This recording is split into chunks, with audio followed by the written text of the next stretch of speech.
Esse é um problema interessante porque ele reporta uma situação bastante comum.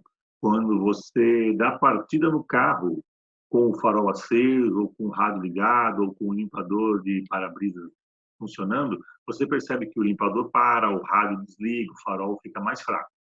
Por que que isso acontece? Por que que esse momento da partida é tão eletricamente crítico para um automóvel? Então, esse exemplo vai tratar justamente sobre isso. Vamos ver aqui, ó. Aqui está uma simplificação do esquema elétrico de um carro. Então, eu tenho uma bateria, que é toda essa parte aqui, ligado. Olha, essa chave aqui é a chave da partida. Você pode acionar o motor de arranque ou não, quando você vira a chave. E aqui estão os comandos para você acionar os faróis. Então, aqui nesse problema, ele coloca um amperímetro que monitora a corrente que atravessa os faróis apenas, ou seja, a corrente que passa pelo motor de arranque não é monitorada, é só a corrente que passa pelos faróis. Né? E esse voltímetro que te indica qual a diferença de potencial entre os terminais da bateria. Vamos olhar a bateria aqui. Olha, a bateria é dividida por dois elementos, um epsilon e um Rzinho, ou seja, uma força eletromotriz e uma resistência interna. O que é a força eletromotriz? Essa é a diferença de potencial que a bateria idealmente consegue produzir. Bom, no fundo, ela produz quando ela está desligada. Tá? Então, quando ela não é útil, ela produz isso. Quando você bota a bateria no circuito, quando começa a fluir corrente, a tensão que você oferece ao usuário é um pouco menor do que esse valor epsilon. Quanto menor? Vai depender dessa resistência interna. Que resistência é essa? Tem uma resistência? Olha, não tem uma resistência explícita ali, assim, numa bateria, mas ela é feita de alguma coisa, existe um processo todo para gerar. Esse processo pode ser representado por um resistor de valor Rzinho aqui, ó. De forma que a tensão V oferecida ao usuário é igual o epsilon, que é idealmente produzido, menos um termo de dissipação, que é dado por Rzinho, vezes a corrente. Ou seja, quanto mais corrente você tenta tirar da tua fonte, mais fraca será vamos dizer, a sua bateria.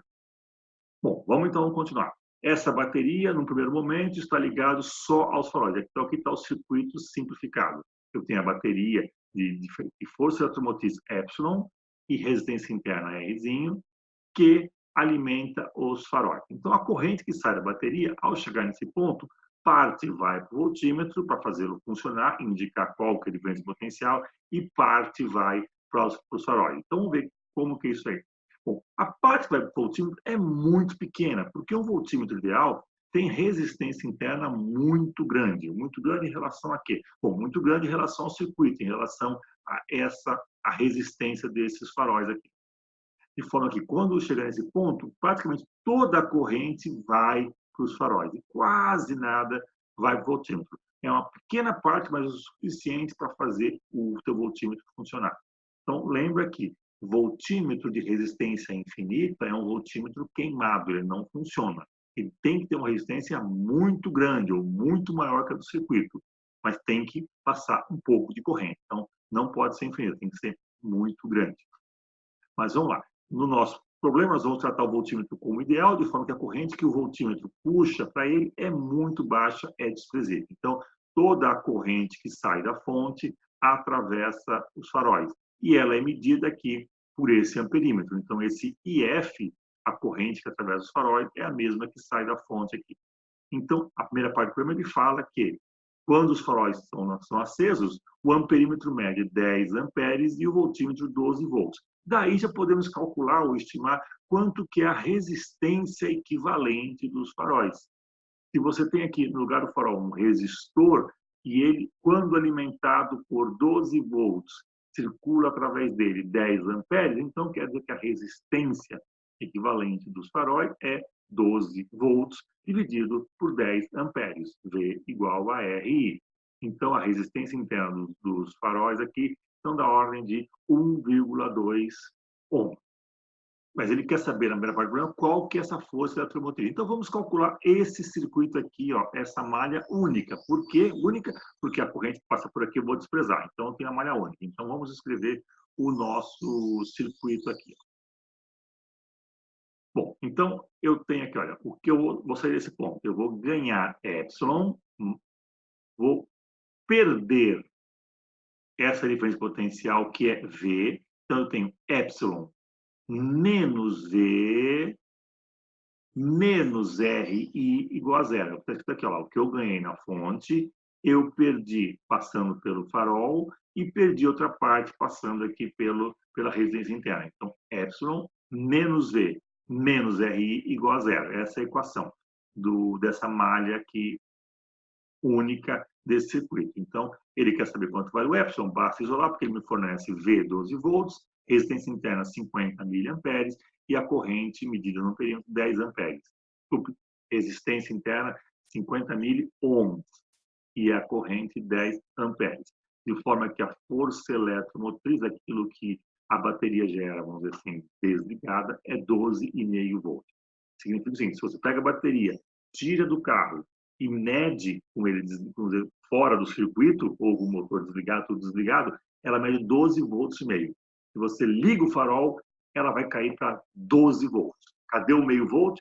Foi dissipado no resistor. Então, esse resistor de 50 miliohms pode ser pequeno, mas quando você passa 10 amperes, você perdeu meio volt. Bom, vamos continuar então. A segunda parte do problema, ele quer ligar o motor, acionar o motor de arranque com os faróis acesos. Então, o que vai acontecer? Ao ligar o motor de arranque, vai passar corrente pelos faróis e pelo motor. Então, essa corrente tem que sair da fonte. Então, a fonte vai ter que produzir mais corrente. Ao produzir mais corrente, esse termo RI vai ser maior. Então, esse termo, lembra, é um termo que dissipa. Então, o V fornecido ao sistema, ao circuito, não vai ser 12,5. Vai ser 12,5 menos RI. Como esse I vai ser maior, esse V aqui, que antes era, lembra, 12 volts, agora vai ser menor. Quanto menor? Não sei, eu vou chamar aqui de V'. Então, minha bateria, ao ligar o motor de arranque, eu fechei a chave aqui com os faróis ligados, tá? Ela vai fornecer V' volts para o meu circuito e a corrente parte passa pelo motor de arranque, eu chamei de IM, e parte passa pelo farol, chamei de IF, de forma que IF mais IM é igual à corrente total do circuito. Aqui, ó, IF mais IM igual à corrente total do circuito. Quanto que é esse V'? Bom, esse V' é a diferença de potencial nos terminais da bateria, nos terminais do motor de arranque e nos terminais do farol. Afinal, está tudo em paralelo. Bom, então vamos lá. Se eu sei a resistência do farol, lembra que eu sei? V sobre I, os 12 volts dividido por 10 amperes, 1,2 ohms. Se eu sei a resistência dos faróis e sei a corrente que passa por ele, eu posso saber qual que é a diferença de potencial V'. Então, aqui, ó, V' é igual à resistência dos faróis multiplicado pela corrente que atravessa os faróis.